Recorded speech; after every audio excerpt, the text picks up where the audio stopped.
Bab 7237. Saat pertama kali melihat subjek email tersebut, hampir semua influencer online Jepang mengira itu hanya lelucon. AS mengirim pasukan ke Antartika, mengendalikan stasiun penelitian era Showa milik Jepang, bahkan menangkap dan menyiksa para peneliti Jepang. Bagaimana mungkin? Menurut mereka, aliansi AS Jepang lebih kuat daripada aliansi antara sebagian besar negara di dunia. Terlebih lagi, Jepang selalu tunduk kepada AS, bahkan menunjukkan kerendahan hati dan penghormatan yang luar biasa. Rakyat Jepang bahkan mengadakan acara tahunan untuk memperingati Matthew Perry, yang menginvasi Jepang dan memaksanya untuk membuka pintunya. Ketundukan seperti itu jarang terjadi di seluruh dunia. Dalam keadaan seperti ini, bagaimana mungkin AS membahayakan para peneliti mereka di Antartika? Namun, terlepas dari skeptisisme mereka, rasa ingin tahu manusia mendorong mereka untuk membuka file video dalam email tersebut. Apa yang mereka temukan langsung membuat mereka terdiam. Marinir bersenjata menodongkan senjata di stasiun Showa di Antartika, tempat beberapa peneliti Jepang, hanya mengenakan pakaian dalam, dipaksa untuk menahan dingin yang ekstrim. Para peneliti menjerit kesakitan, sebuah pemandangan yang benar-benar mengerikan. Sebagai sesama warga Jepang, menyaksikan perlakuan terhadap sesama warga negara mereka seperti itu memicu kemarahan di kalangan influencer online Jepang. Mereka segera membagikan rekaman tersebut secara online, sebagian mengutuk kebrutalan militer AS, sebagian lainnya mempertanyakan keaslian video tersebut dan mendesak netizen untuk memverifikasi kebenarannya.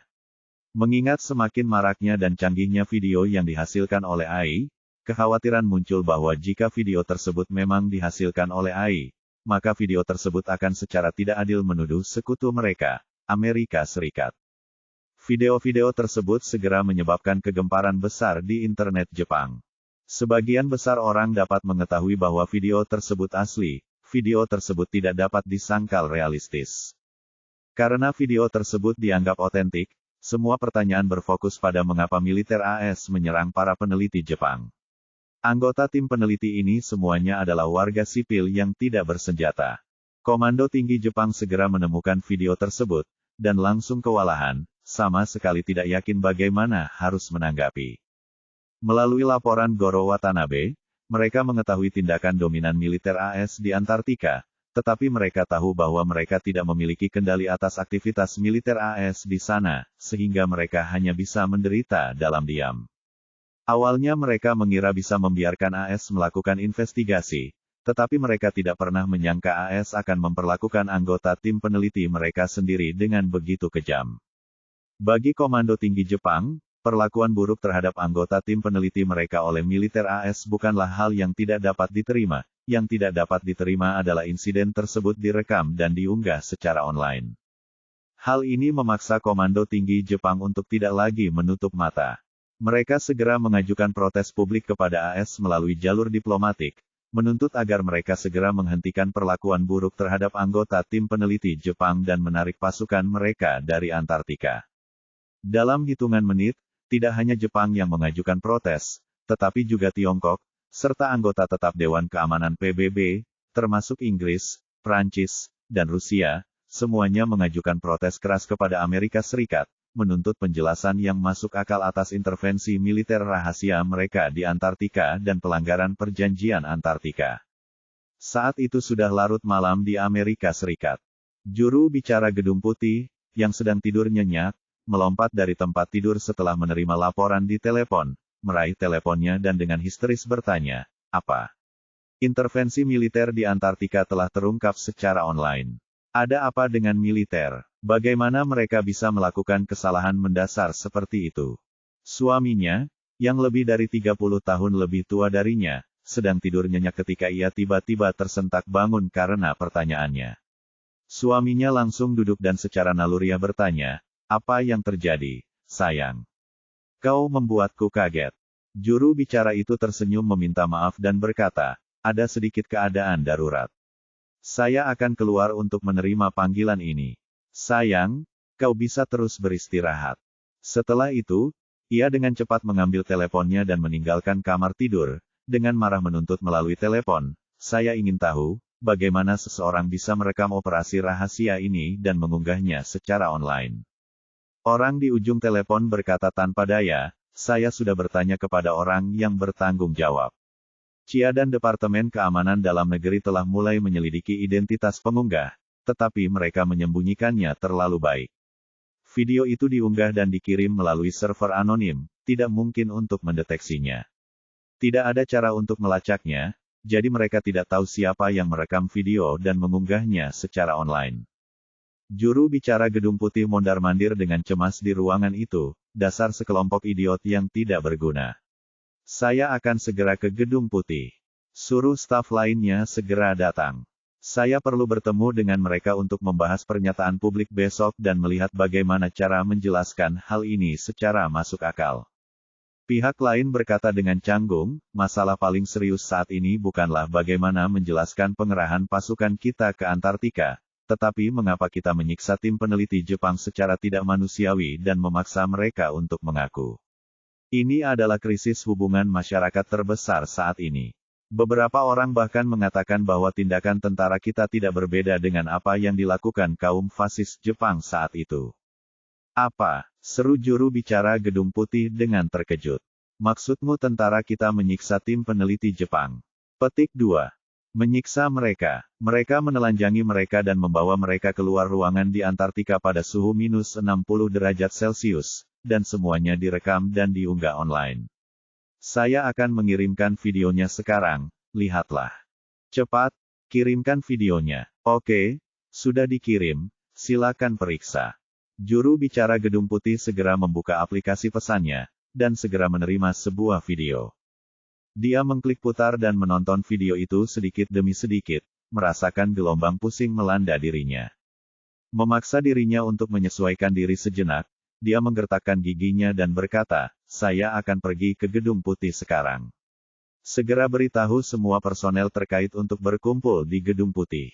Pihak lain berkata, ngomong-ngomong, beberapa anggota tetap Dewan Keamanan telah mengeluarkan nota diplomatik yang menuntut penjelasan atas penempatan kita ke Antartika. Jepang juga menuntut penjelasan atas perlakuan buruk terhadap anggota tim peneliti Jepang.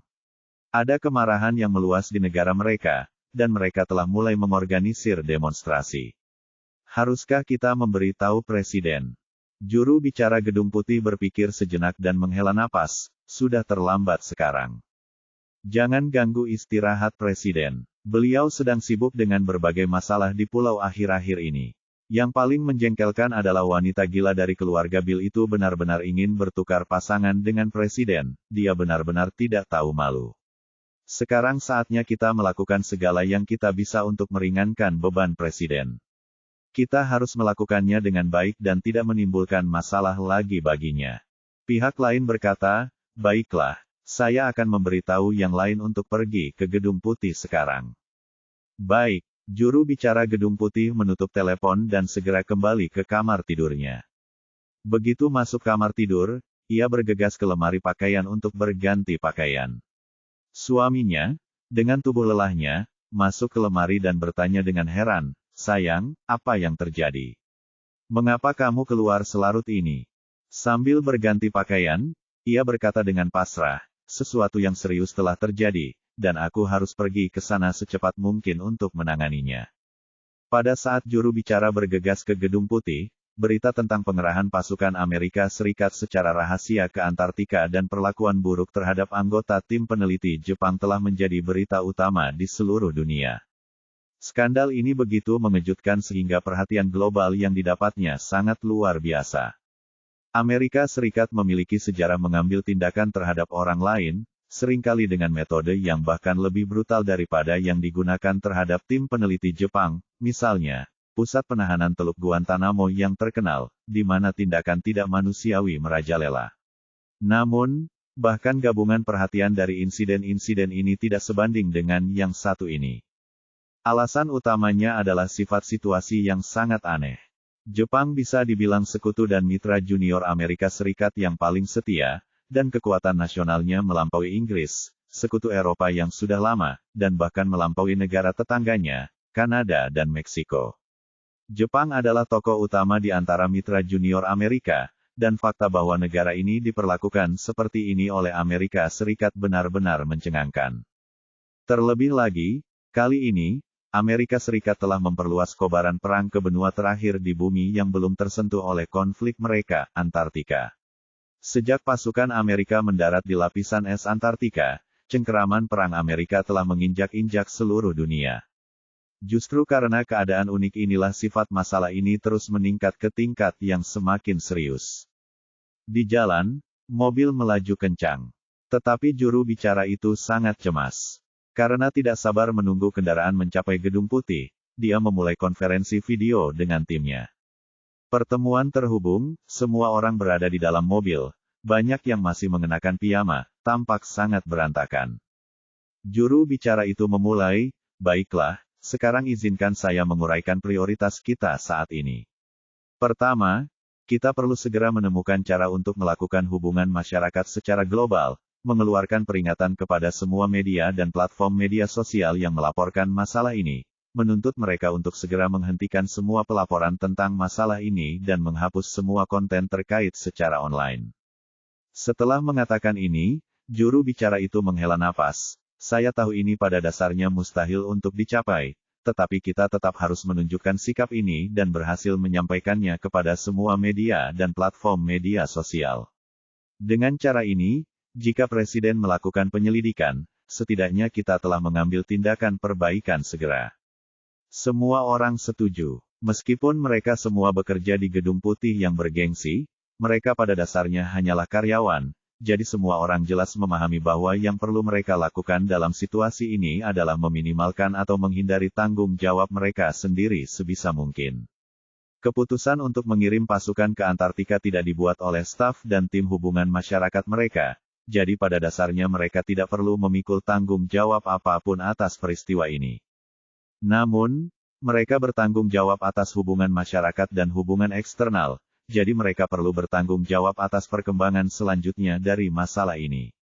Jika mereka tidak melakukan apapun dan membiarkan dampak peristiwa ini terus meningkat, itu tentu akan menjadi kelalaian tugas mereka. Oleh karena itu, mereka harus segera memberikan respons yang paling komprehensif, bahkan jika respons tersebut sebenarnya tidak efektif. Ini mirip dengan staf medis di ruang gawat darurat yang, dihadapkan pada pasien mati otak, masih berusaha sebaik mungkin untuk melakukan upaya resusitasi demi kepentingan keluarga.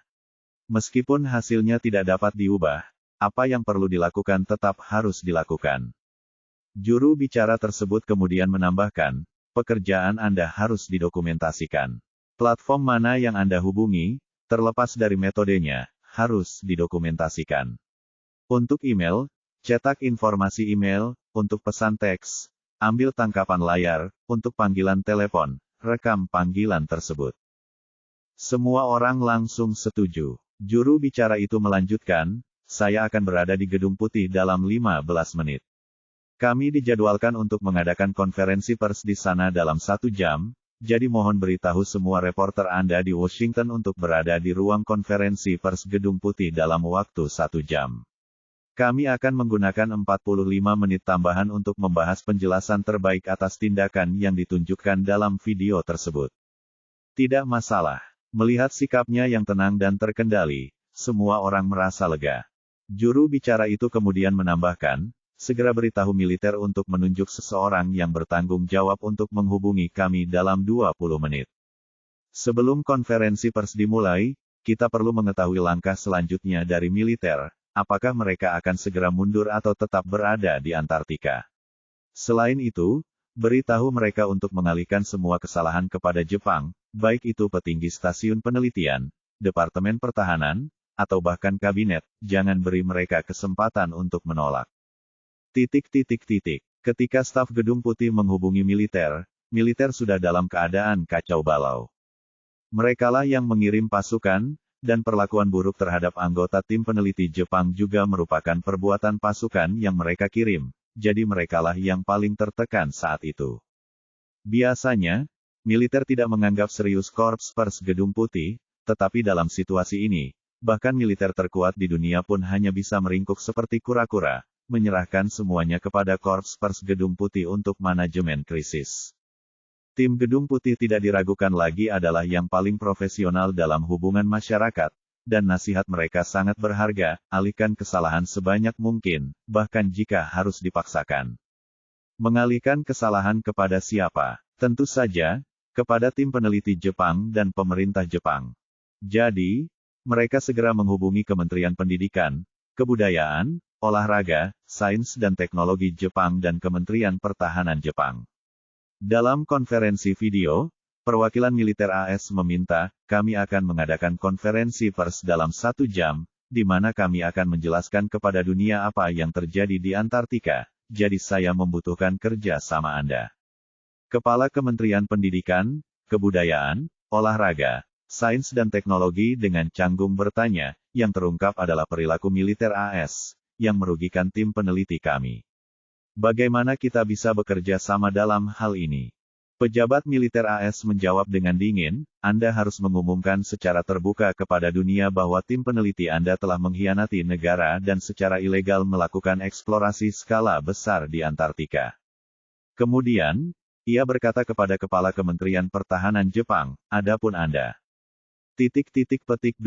Anda juga harus mengakui secara terbuka kepada dunia bahwa Anda mengundang militer AS untuk membantu Anda menumpas pemberontakan. Tindakan militer kami tidak ditujukan terhadap benua Antartika, tetapi hanya terhadap tim peneliti Anda.